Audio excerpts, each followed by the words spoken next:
Mosaïque en grand sur Mosaïque.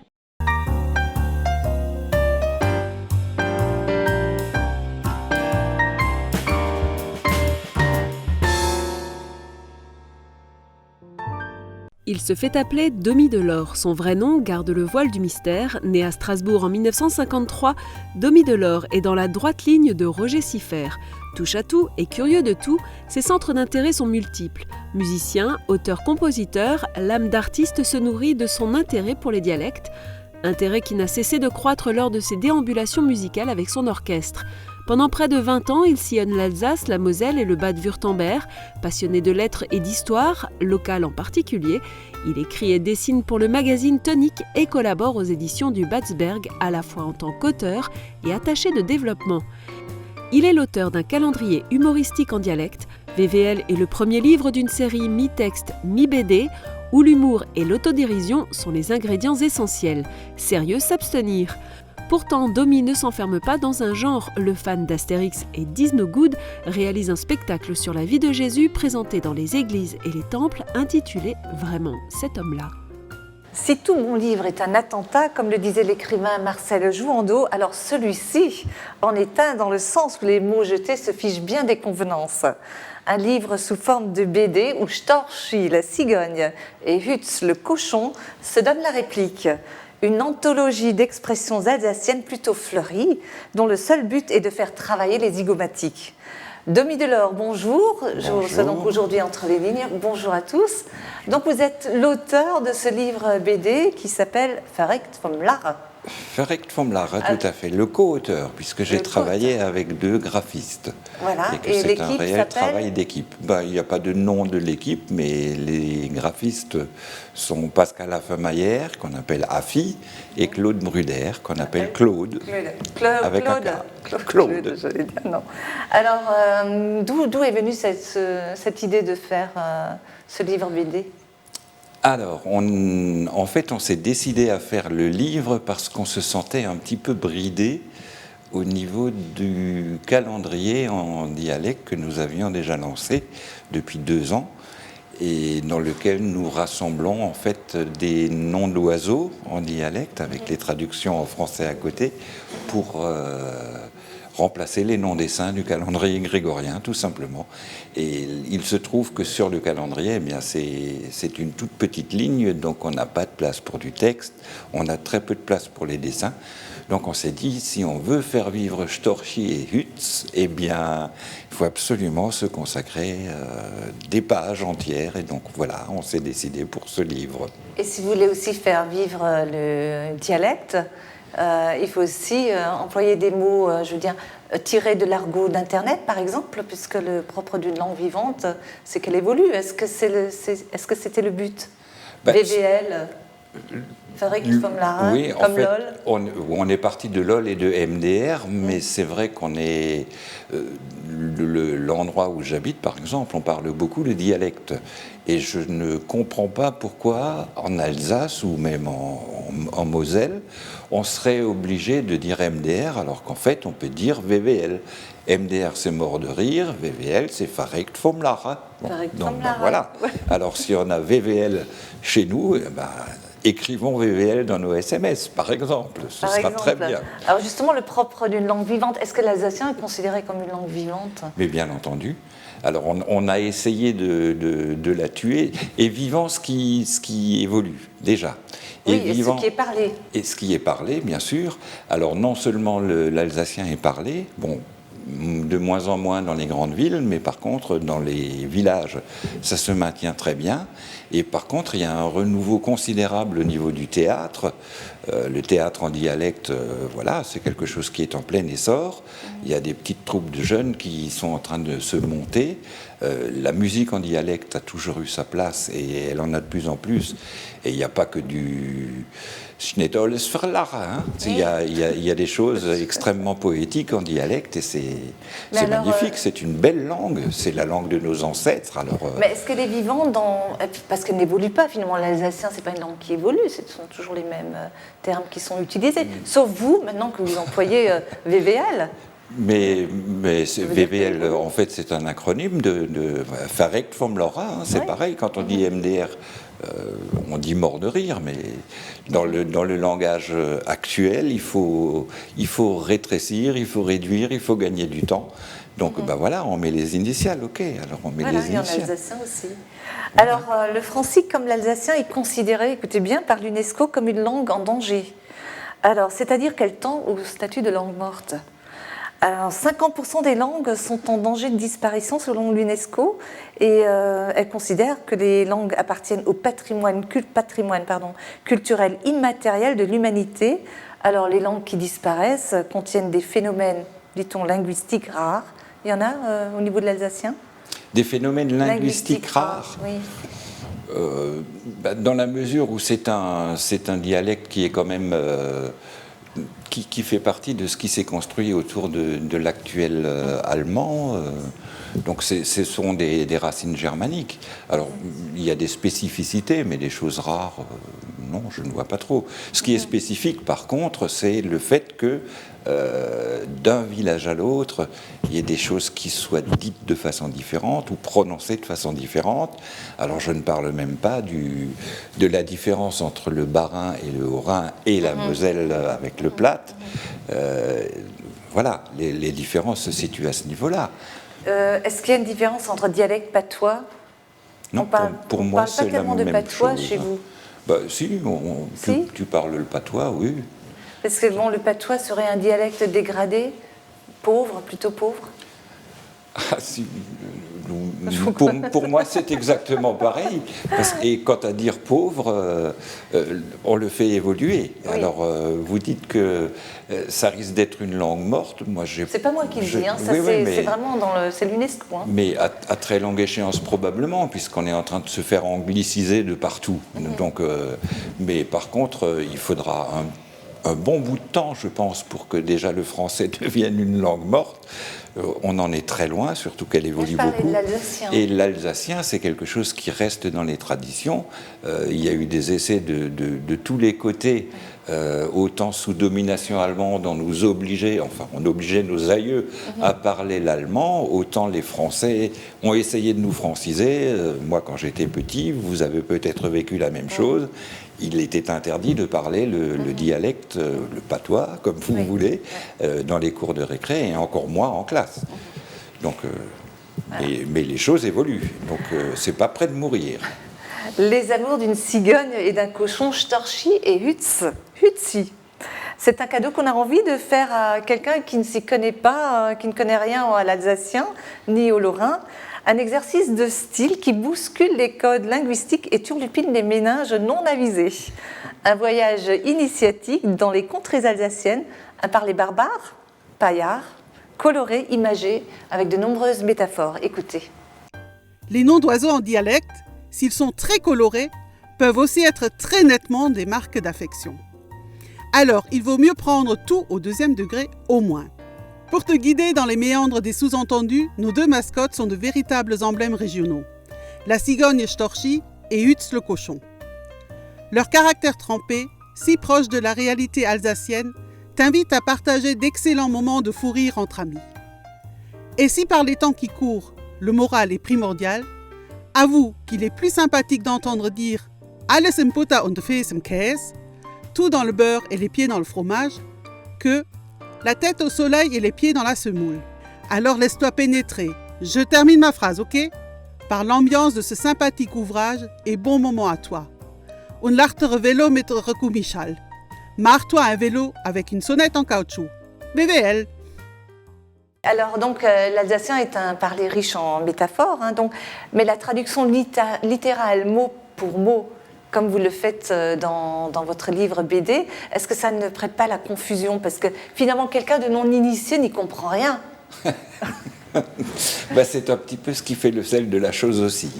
C'est vrai que le dialecte alsacien, le Platte d'ailleurs, c'est pareil. C'est quelque chose qui est très imagé. C'est vraiment très haut en couleurs. Et il y a des mots qui sont utilisés, mais qui, dans l'esprit de l'utilisateur, veulent dire systématiquement autre chose. Et c'est comme ça qu'on arrive à développer ce que moi j'appelle des noms d'oiseaux. Ce sont de gentilles insultes, selon le ton qu'on y met, évidemment. Et quand on fait une traduction littérale, c'est vrai que ça peut donner des choses... On ne comprend pas. Donc à qui s'adresse cette BD? Alors la BD s'adresse... C'est pas au Hasepik. Alors les Hossepik, les Hossepok, mais si, pourquoi pas, justement. Moi, j'ai beaucoup de mal à comprendre pourquoi le breton aurait l'air si sympathique, parce qu'on vous dit Kenavo, et le dialecte alsacien, par exemple, serait moins sympathique parce qu'on dit bonjour, ou salut pissom, ou... Alors, pour moi, c'est exactement pareil. Donc, il n'y a aucune raison de ne pas se donner les moyens de découvrir le langage fleuri de l'Alsace. Mais je reviens à Domi Delors. Oui. Je reviens donc encore une fois. Est-ce que ce livre pourrait être compris par quelqu'un qui ne comprend pas un mot d'alsacien? Mais tout à fait. Tout à fait, d'abord parce que la grande majorité des textes, le texte est en français. Quand il y a des citations, c'est traduit en dialecte. Je vois là par exemple Los mich nufe. Bon ben voilà, je traduis, laisse-moi respirer. Oui, ça c'est simple comme exemple. Ben voilà, c'est simple. Un des plus simples. Oui, oui. Ben alors, juste en dessous, il y a du Großtockel. C'est un sympathique nom d'oiseau. Ça signifie espèce de basset d'herbe. Bon. Basset d'herbe, de prime abord, ça ne veut rien dire, mais il suffit d'un tout petit peu d'imagination. Un basset d'herbe, c'est un basset qui est vraiment très court sur pattes, voilà, c'est du rase-moquette. Alors, il est clair que vous avez un certain goût pour la provocation. Enfin, ça transpire beaucoup, en tout cas. Alors, est-ce que, selon vous, par exemple, vous utilisez quand même un mot qui, aujourd'hui, n'est plus fréquentable? Par exemple, bamboula. Alors comment vous expliquez ça? Qu'appelez-vous plus fréquentable? Parce que là... Aujourd'hui, ça aurait plutôt une connotation raciste, en parlant de bamboula. Bon, écoutez, à l'époque où moi j'étais jeune, on allait faire la bamboula. Alors quand on allait faire la bamboula, c'était... voilà, on se regroupait, on faisait de la musique, on faisait la fête, on faisait la noce, tout simplement. Alors, si ça devient maintenant quelque chose qui a une connotation raciste, moi, franchement, je ne vois pas. C'est un peu comme quand on s'énerve, quand certaines personnes s'énervent quand on dit ta mère.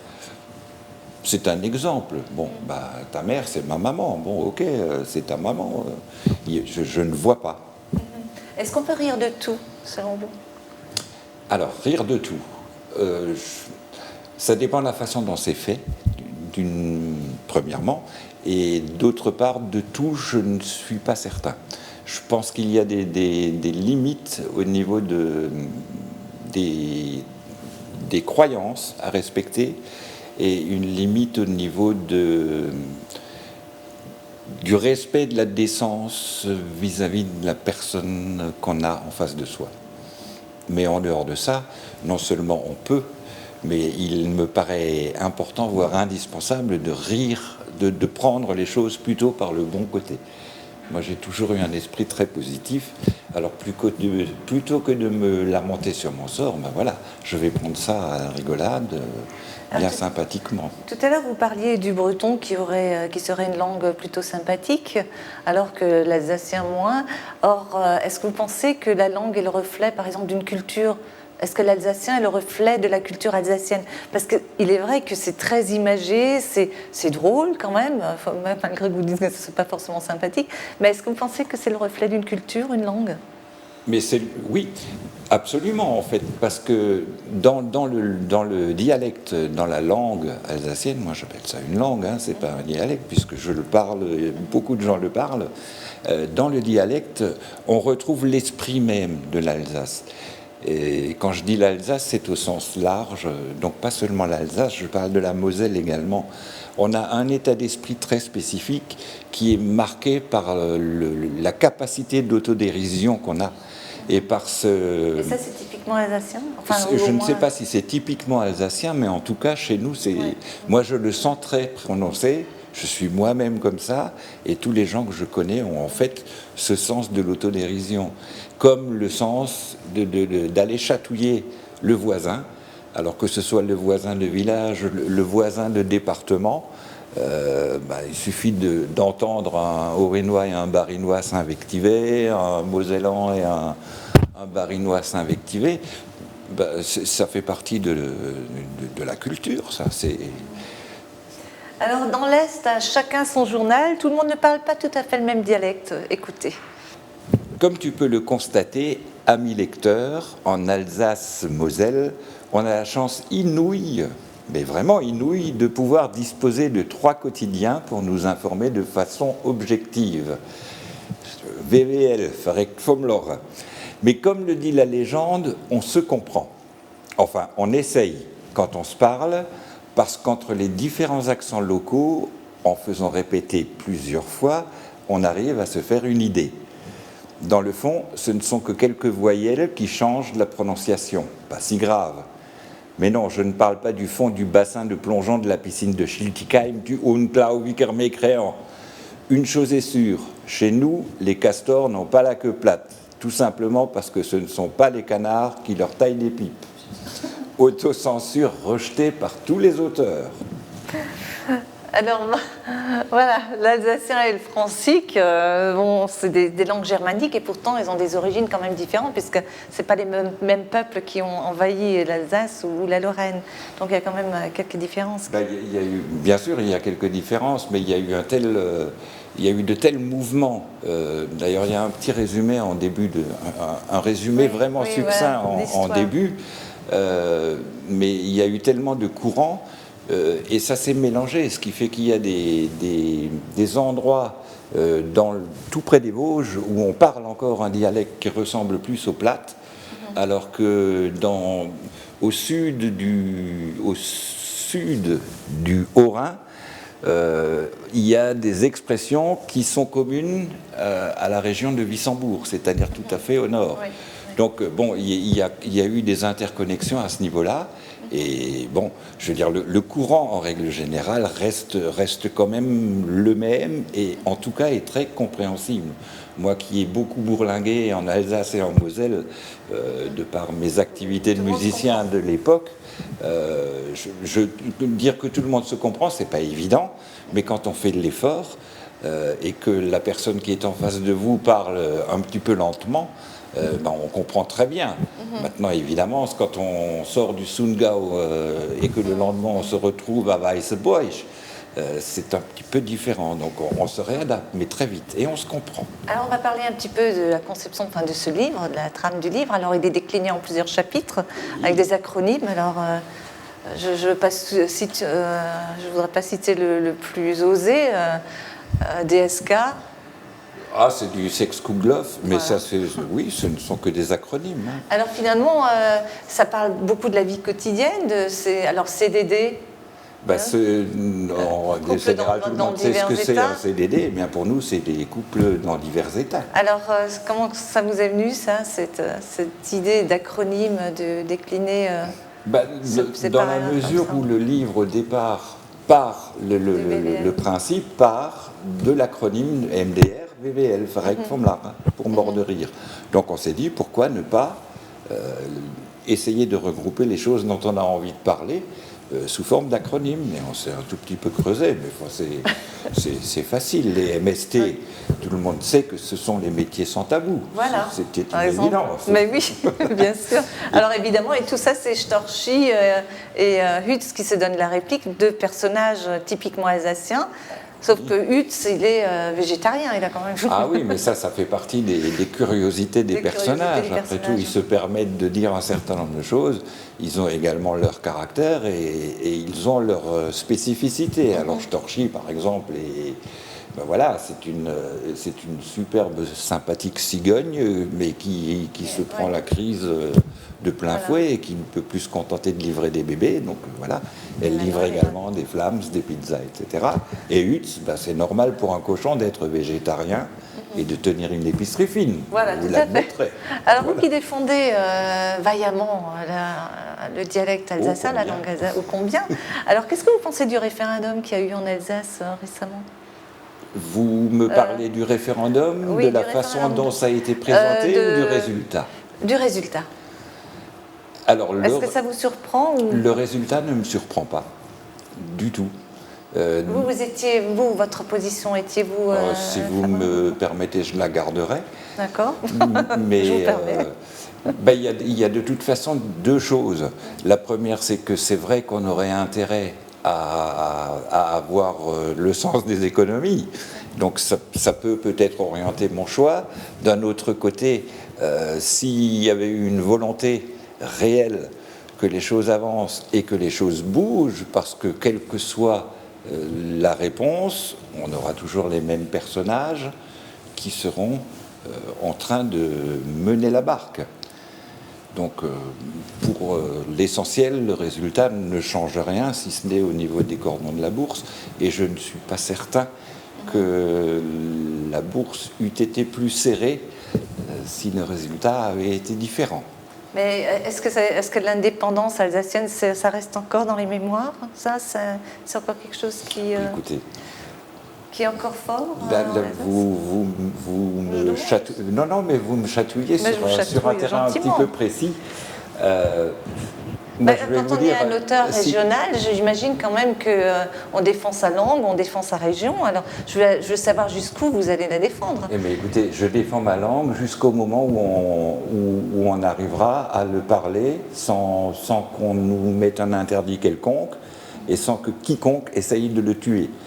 Alors voilà, en dehors de ça, vous me parlez de ma langue, je vous parle en français, me semble-t-il.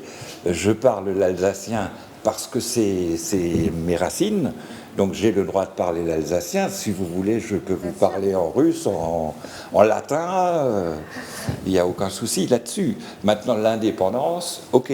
Alors, moi, je suis Domi de l'Or, donc j'exige l'indépendance pour l'or.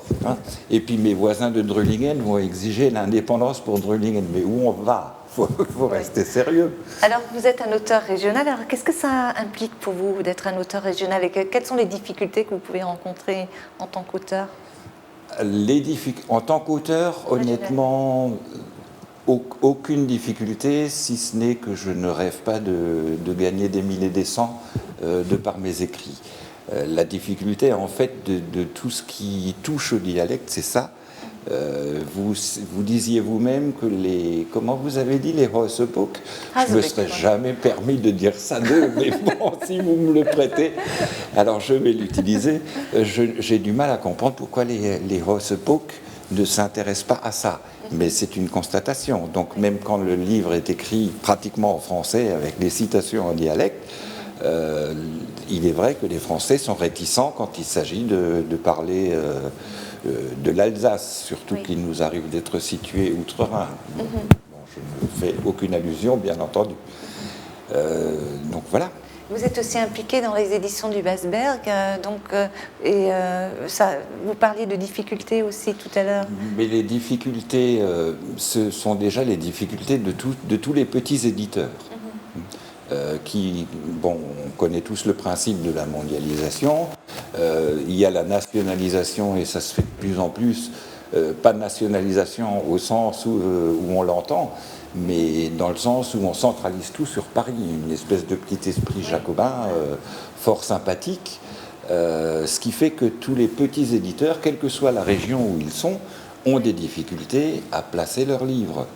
Ça, c'est la première chose. Et la deuxième chose, c'est qu'en plus, quand ce sont des livres qui sont écrits en langue régionale, que ce soit du breton de l'alsacien ou du corse ou de l'occitan, forcément, on est limité par le nombre de personnes qui sont susceptibles de s'y intéresser. Alors, Domi de l'Or, évidemment, c'est un livre très sympathique, un peu audacieux, enfin pour ma part, mais audacieux, ça dépend où on situe l'audace. Mais en tout cas, très sympathique, l'audace du rire, voilà, et puis il faut oser. Et est-ce que ça va être le premier d'une série ? Alors, au niveau des livres, c'est effectivement le premier d'une série, parce que Storchi et Hutz ont bien l'intention de se débattre, de se démener et de vivre des aventures assez extraordinaires. Voilà, en tout cas, merci beaucoup d'être venu nous voir. Alors, encore une fois, je vais présenter ce livre, c'est Verreckt vom Lachen, VWL, donc, ou MDR, ou Mort de rire. Donc, on peut le trouver aux éditions du Basberg, et bien sûr, dans toutes les librairies. Absolument. Toutes les bonnes librairies. Toutes les bonnes librairies, dans les points presse, voilà, sans problème. Maintenant, encore un dernier exercice. Vous allez vous rendre au tableau et puis écrire un petit mot sympathique. De ma plus belle plume. De votre plus belle plume, bien entendu. Donc, je vous invite à rejoindre. De la craie, donc. Avec de la craie, oui, avec de la craie. Donc de ma plus belle craie. Voilà, quant à nous, merci de nous avoir suivis et à très bientôt entre les lignes.